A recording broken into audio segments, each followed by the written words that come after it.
Bonjour à toutes et à tous, bienvenue dans cette toute nouvelle vidéo. Ça fait longtemps que j'ai pas tourné de vidéo, mais voilà, je suis de retour et vous avez pu lire tout simplement le titre de cette vidéo. J'ai effectivement fini la prépa, donc aujourd'hui je vais vous parler un petit peu de tout ça. Je vais vous parler de la fin de l'année jusqu'à maintenant, avec les oraux notamment, les résultats des écrits, les résultats des oraux. Bref, je vais vous parler d'un petit peu tout et bah, sans plus attendre, on va être parti directement.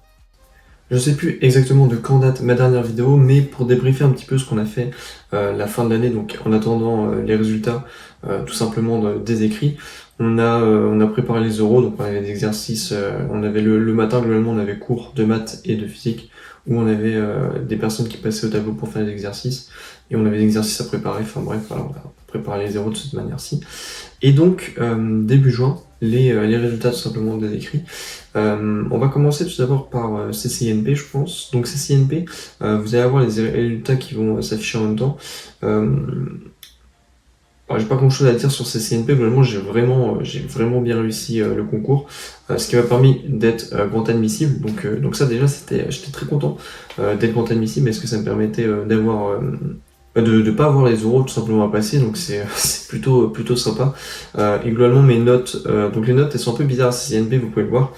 Elles sont assez précises en fait, parce que il doit y avoir des coefficients qui remettent la note, ou je sais pas trop comment c'est foutu, mais en tout cas ça fait des notes un petit peu bizarres.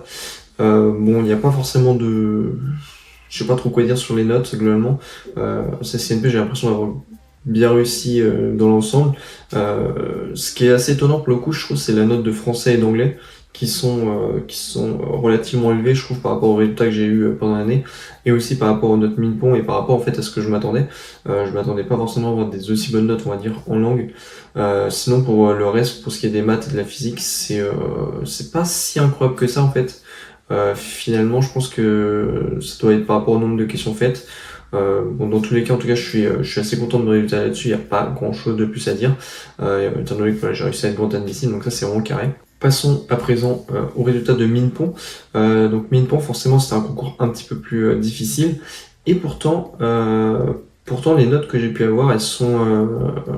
Je suis assez content des notes que j'ai pu avoir, donc ça va pareil s'afficher à l'écran.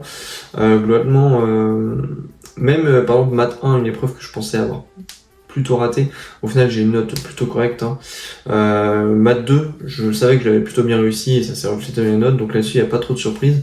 Les notes de physique chimie aussi, c'est plutôt correct, je suis assez content là-dessus. Sinon, notes de langue, comme j'ai dit, les notes de langue pour le coup c'est plus des notes auxquelles je m'attendais en fait. Pour ce cours-là, vu que c'est plutôt des notes que j'avais eues pendant l'année. Là-dessus, j'étais pas forcément choqué non plus. Donc voilà, globalement, c'est plutôt cool. Très bonne note, ce qui m'a permis notamment d'être admissible à MINPON, avec de l'avance en plus, donc ça c'est vraiment carré. Et ce qui me permet tout simplement, ce qui m'a permis en fait de passer à l'étape suivante, qui sont les oraux MINPON. Et donc voilà, donc j'avais passé que 2 concours. Pour ceux qui avaient déjà regardé mes vidéos avant, j'ai passé que 2 concours, donc CCNP et MINPON. Donc si vous avez bien suivi, vous remarquerez que j'ai pas les oraux CCNP à faire, mais donc j'ai uniquement les oraux MINPON. On a eu donc les convocations, on les a eu pas mal de temps après finalement les résultats des écrits. Et il se trouve que j'ai été convoqué dès la première semaine. J'ai été série 1 à MINPON, donc ça c'est pareil, c'est vraiment bien, parce que je pense à ceux qui ont dû se taper la série 4, que ce soit à MINPON ou un autre concours. Ça fait que en fait tu termines vachement tard. Je connais plusieurs personnes du coup qui ont terminé vraiment assez tard leurs oraux. Moi j'ai eu de la chance, c'était dès la série 1, j'avais juste hop une semaine, c'était même pas une semaine, ça a duré 3 jours, 3 jours d'oraux, et puis après c'était fini.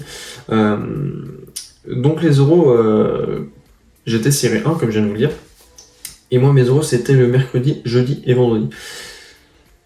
Donc déjà le problème c'est quand t'as les oraux, il faut trouver donc un moyen en fait de se loger, parce que il se trouve que moi j'habite du coup en Ille-et-Vilaine, et j'ai eu la chance en fait de passer mes oraux MINPON à l'école nationale des ponts et chaussées, qui est littéralement par rapport à Paris, qui est à l'opposé en fait de l'Ille-et-Vilaine.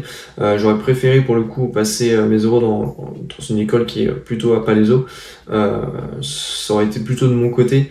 Là, c'était vraiment l'opposé, donc c'était un peu dommage. Mais donc voilà, il fallait trouver un logement. Au final, j'ai réussi. Voilà, il y avait quelqu'un de ma famille qui habitait pas très loin. Donc maintenant, les oraux que j'ai pu passer pendant cette semaine. Donc j'avais le mercredi, j'avais oral de maths et oral de français. Ensuite, j'avais TIPE le jeudi, ça fera qu'on en reparle aussi. Et j'avais physique-chimie et anglais le vendredi. Donc, j'ai eu maths et français. Donc les maths, pour le coup, j'ai des examens à faire. Sur le coup, je les ai pas forcément très bien réussis. Ce qui fait que à la fin de l'oral, je me disais un peu galère les maths. Alors que pour le coup, le français, je trouve que ça s'était mieux passé. J'avais un texte sur le travail, donc le travail, j'avais quelques références que je pouvais citer, donc c'était plutôt sympa. Sachant qu'ensuite l'échange, j'ai pas eu de questions de culture générale qui étaient vraiment très compliquées. J'ai plutôt eu des questions un petit peu, il fallait un peu donner mon avis et tout. Donc franchement, je trouve que cet oral-là, c'était bien passé. Donc au final j'ai eu une première journée qui était plutôt mitigée, mais pour les oraux honnêtement, parce que je vais vous dire mes notes que j'ai eues ensuite, franchement ne vous préoccupez pas de ce qui s'est passé pendant l'oral, parce que en fait votre ressenti ne reflètera absolument pas votre note, et vous pourrez le voir juste après. Ensuite, la deuxième journée, donc le jeudi, j'ai eu mon TIPE. Donc déjà, ça c'était bien foutu parce qu'ils ont mis mon TIPE la même semaine même en même temps que mes Eurominpon. Étant donné que j'avais que ma semaine d'Eurominpon, c'était plutôt sympa. Parce que si jamais je m'étais retrouvé à avoir mon TIPE tout seul paumé à faire 2 semaines après, ça aurait été un peu n'importe quoi. Là, heureusement, ils ont bien fait le truc. Donc, ils ont fait le truc de la manière qu'il fallait que ça soit fait. Ils ont mis tout ensemble. Donc, plutôt sympa. Par contre, le TIPE, ça c'est pareil, parce que le TIPE, du coup, j'avais que ça pour cette journée-là. Mais en fait, c'est pareil, ça, le TIPE, c'était vraiment dans Paris. Mais en plus, c'était pareil de l'autre côté, par rapport à Champs-sur-Marne, où il y a donc l'école des ponts et chaussées. Ce qui fait que, pareil, c'était un petit peu relou pour y aller. Il fallait prendre le RER, le métro. C'est vraiment fun les euros. Je suis très content d'avoir eu qu'une seule semaine à faire parce que c'est vraiment pour le coup pour ce qui est de l'organisation pour se rendre sur les lieux et tout, c'est vraiment très très désagréable. Et après le TIPE, déjà il faisait chaud, il faisait plutôt chaud pendant ce TIPE, donc moi c'était juste après-midi, juste après la pause du midi, d'ailleurs ça fera qu'on en parle, juste après la pause du midi donc, et ouais, c'était assez long d'ailleurs d'attendre pour le TIPE, parce qu'en gros t'as un horaire, mais l'horaire c'est faut être là à cet horaire-là, mais ensuite t'as encore de l'attente. Enfin, c'était vraiment long en fait l'organisation. Contrairement aux autres oraux où t'as un horaire, tu passes à cet horaire, là c'était pas du tout ça. C'est une sorte d'horaire de convocation pour qu'ensuite tu t'organises. Enfin, c'est un peu un bordel. Mais ouais, au final j'ai fait mon TIPE. Je connaissais plutôt bien mon texte. Mon texte, j'avais pas de texte en soi, c'est juste que je connaissais bien mon sujet et je savais bien parler dessus. Le seul problème, c'est que c'était un poil long quand je le faisais à l'entraînement. Là, dans mes souvenirs, au final, j'ai quand même un petit peu dépassé sur la fin, mais au final, ça allait. J'ai eu des questions qui étaient... Ouais, c'était un peu bizarre la question, parce il y en avait un qui posait des questions assez intéressantes, où il fallait un peu que... Tu vois, c'était un peu ambigu, fallait un peu répondre, et l'autre, il s'est à moitié endormi pendant mon TIPE déjà, vu qu'on était juste après la pause du midi, comme je vais vous dire, et vraiment j'étais à mon moment de TIPE, fallait pas que je reste concentré, parce que le mec il était vraiment en train de somnoler, ce qui fait qu'il m'a posé des questions à la fin, de trucs que j'avais en fait littéralement déjà dit dans mon TIPE, mais bon du coup j'ai répondu et c'est pas grave, mais voilà, au final le TIPE c'était pas très compliqué, parce que c'est un truc que tu avais déjà préparé, tu vois, c'est quelque chose que tu as fait, que tu as travaillé pendant toute l'année, donc je trouve que ça s'est plutôt bien passé, il n'y a pas grand chose à dire dessus. Ensuite, le vendredi, donc physique, chimie et anglais. Pour le coup, physique, chimie, c'est un peu comme les maths. C'est-à-dire que j'ai eu un exo qui était vraiment, c'était de l'induction, mais c'était vraiment un énorme bordel d'induction à préparer. Ce qui fait que j'ai fait un peu des trucs, mais vraiment pas grand-chose. Et ensuite, j'ai un exo de transfert thermique avec des résistances thermiques où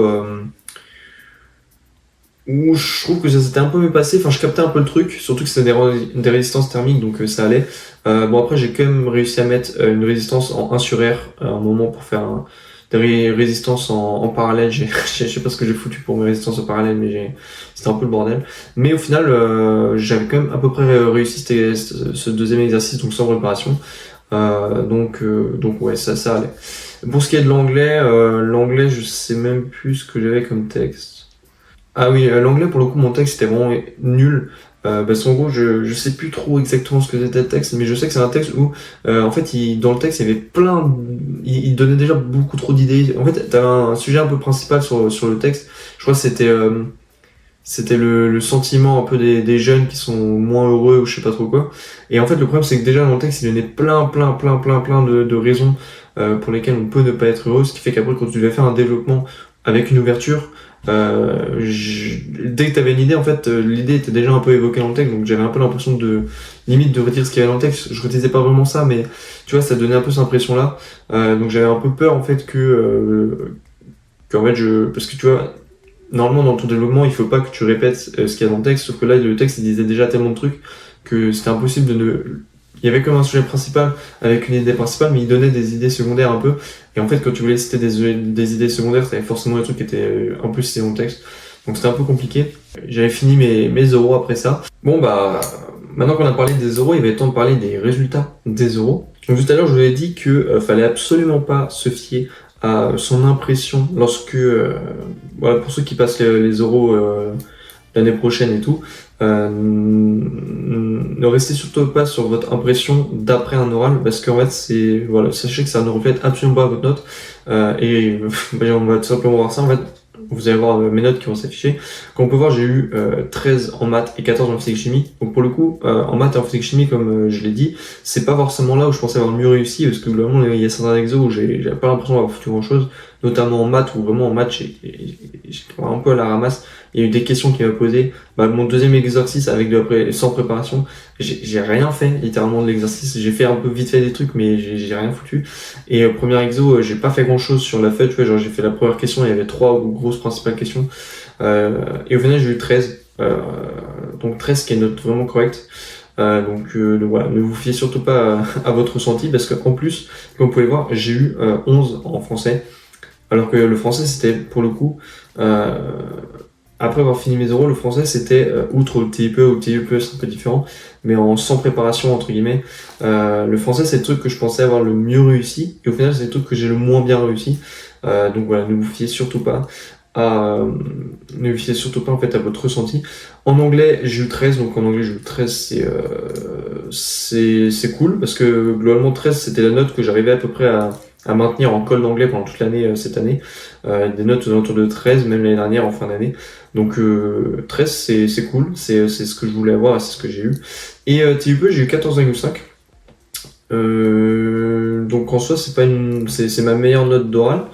Mais bon, je sais pas trop quoi dire de plus, je sais pas trop à quoi on peut s'attendre en TIPE, je sais que c'est possible d'avoir d'excellentes notes. Je sais pas trop qu'est-ce qu'il faut faire pour avoir des bonnes notes. Bon, en tout cas, c'est une bonne note. Ce qui fait qu'au final, sur tous mes oraux, j'ai pas eu d'énormes contre-pairs. J'ai pas eu de pertes de ouf non plus. Mais au final, ça me fait des plutôt bonnes notes aux oraux. Ce qui me permet en fait donc de continuer avec ces notes d'oraux, de pouvoir passer directement au classement que j'ai pu avoir, donc les résultats des classements que j'ai eu il y a pas longtemps là. Les classements qu'on a pu avoir tout simplement au concours Minpon et CNP aussi, on a eu un classement. Donc pour ce qui est de Minpon, comme vous pouvez voir, je me rappelle plus c'est combien exactement, mais c'est à peu près vers les 560. Donc c'est extrêmement correct, hein, Minpon. Franchement, je m'attendais pas du tout à avoir un aussi bon classement. Parce qu'il y a quand même genre 5000 inscrits, un truc comme ça, juste en MP à Minpon, et je fais, sachant que il y a des mecs qui s'inscrivent pas à Minpon parce qu'ils pensent ne pas avoir le niveau. Donc là, je fais 5000, 500 sur 5000, c'est dans le top 10% en gros. Donc c'est vraiment cool. Je pensais pas forcément faire aussi bien. Déjà en entrant dans la prépa, je savais pas c'était quoi les concours. Mais au final, quand tu découvres que Minpon, c'est vraiment galère.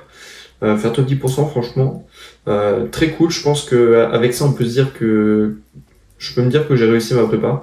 Donc c'est vraiment correct. Et pour CCNP, je fais un peu plus que centième. Donc ça c'est très grosse perf aussi, sachant que CCNP pour le coup il y a quand même des mecs chauds qui font pas CCNP, donc c'est un petit peu différent, mais ça reste très très très bien tout de même. Donc ouais, là je suis très très content des résultats au final que j'ai pu avoir aux euros. Après tout le travail que j'ai pu faire pendant 2 ans, c'est vraiment vraiment cool d'avoir réussi à obtenir justement ces classements. Je trouve que ça récompense un petit peu le travail et tout. En tout cas, moi, ce qui est sûr, c'est que je vais pas faire 5 demi, et ça, c'est quelque chose que j'avais absolument pas envie de faire.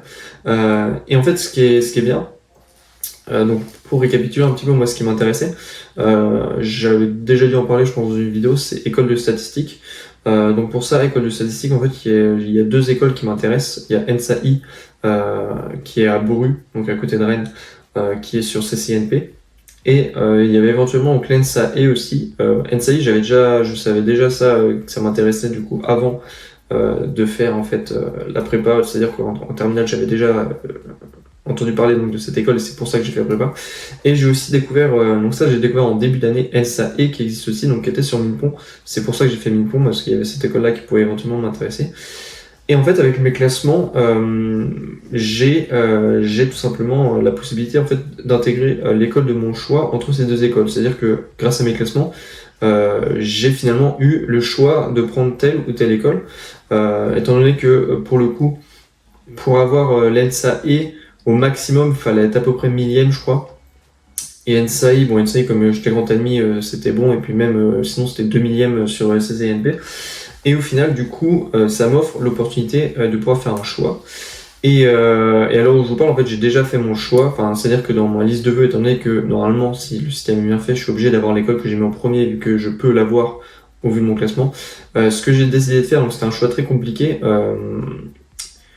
C'est un choix très compliqué, donc là il y en a peut-être qui vont se dire que voilà, tu as le choix entre une école Minpont ou une école CNP, normalement tu prends l'école Minpont, sauf que moi c'est un petit peu différent, étant donné que déjà les 2 écoles m'intéressent. C'est vrai qu'en fait l'ENSAI a un meilleur... l'ENSAI est mieux coté fondamentalement, tu as un meilleur salaire à la sortie, et aussi tu as une meilleure en fait peut-être réputation quand tu sors de l'ENSAI, mais le problème c'est que tu étais à Paris. Donc Paris déjà c'est plus cher en termes de logement. Et en fait le truc c'est que tu as un salaire qui est plus élevé, mais c'est aussi un salaire qui est plus élevé parce que c'est aussi principalement des gens qui vont travailler dans la zone parisienne ensuite. Ce qui fait qu'au final, sachant que moi, comme je vous l'ai dit, j'habite en Ille-et-Vilaine, ce qui fait que Rennes c'est pas très loin de chez moi, et c'est ça aussi qui joue, parce que forcément si tu vas sur Paris, tu peux pas rentrer tous les week-ends ou quoi, donc c'est plus compliqué de voir la famille, etc. Et moi, c'est pour ça au final que j'ai choisi de prendre l'NSAI. Donc là, peut-être qu'ils vont pas forcément comprendre mon choix. En tout cas, mon choix, voilà, j'ai décidé de prendre l'NSAI. Ce qui est, au final était mon objectif d'avant la prépa. Mon objectif d'avant la prépa, c'était d'intégrer l'NSAI. C'est ce que je vais faire, donc une école sur CCNP. Mais c'est aussi parce que voilà, forcément le loyer et même en fait le coût de vie à Rennes est moins cher, ce qui fait que je peux très bien en fait avoir un très très bon salaire aussi en sortant de l'NSAI, surtout si en fonction du secteur dans lequel tu vas, tu peux avoir un salaire qui certes est un peu moins élevé que en sortant de l'NSAI, mais au final si tu vis par exemple sur Rennes, si au final je travaille sur Rennes ensuite, et bien étant donné que le coût de vie à Rennes est moins élevé, voilà, j'ai regardé un petit peu et au final, le salaire et ce qui te reste à la fin, et c'est pas tellement moins qu'en sortant de l'NSAI, et limite ça peut être un peu plus qu'en sortant de l'NSAI. Donc c'est pour ça que j'ai fait ce choix, sachant que en allant en fait à l'NSAI, c'est toujours possible de faire un double diplôme avec l'NSAI, puisque c'est 2 écoles en fait qui sont tous les 2 des écoles nationales de la statistique en France. C'est toujours possible en fait depuis l'NSAI de faire un double diplôme avec l'NSAI, ce qui fait que je me suis dit que au pire, si vraiment au final je changeais d'avis, ça serait toujours possible, puisque je pourrais très bien faire donc 2 années à l'NSAI et ensuite faire un double diplôme avec 2 années supplémentaires à l'NSAI. C'est quelque chose qui est également possible, donc voilà, je garde ça dans un coin de la tête. Ça va donc être voilà, globalement la fin de cette vidéo. Pour ceux qui se demandent aussi ce qui pourrait se passer sur la chaîne, pour l'instant je ne sais pas encore exactement ce que je vais faire de cette chaîne YouTube. Je pense que je vais continuer de faire des vidéos. Vraisemblablement si ensuite j'intègre l'ENSAI, peut-être que je pourrais faire des vidéos sur ce qui se passe, sur ce que je fais globalement dans cette école-ci. Peut-être, voilà, j'avais songé à faire plusieurs choses, notamment peut-être faire un peu plus un format vlog. Alors, on sait jamais, quelque chose qui serait possible. Il y a aussi j'envisage de faire, pourquoi pas, des podcasts sur certains sujets. Voilà, ça serait possible. Faut voir un petit peu ce que je peux faire. Si vous avez notamment des questions sur la prépa, je pense que je vais quand même faire une dernière vidéo, en tout cas, peut-être qu'il y en aura d'autres après, mais peut-être que prochainement je vais faire une nouvelle vidéo sur la prépa, notamment si vous avez des questions, tout ça. Faire une sorte de vidéo de mon expérience, en tout cas en prépa, pour vous donner peut-être des sites internet, des petites astuces, etc. Sur mon expérience, forcément mon expérience, ça reste quelque chose de personnel. Chacun peut vivre la prépa différemment. Mais bon, étant donné que je suis déjà allé en prépa, j'ai quand même pu expérimenter. Il y a quand même des choses que tu sais qu'il faut pas faire. Il y a quand même des choses qui sont intéressantes. Il y a quand même des sites internet pour avoir des exercices qui sont quand même bien d'avoir. Donc voilà, je pourrais très bien faire ça, en tout cas prochainement. Et donc si vous avez des questions, n'hésitez pas à les poser pour que je puisse y répondre en plus dans cette vidéo. Et voilà, ça va être la fin de cette vidéo. Je vous dis à plus pour une prochaine vidéo. Et voilà.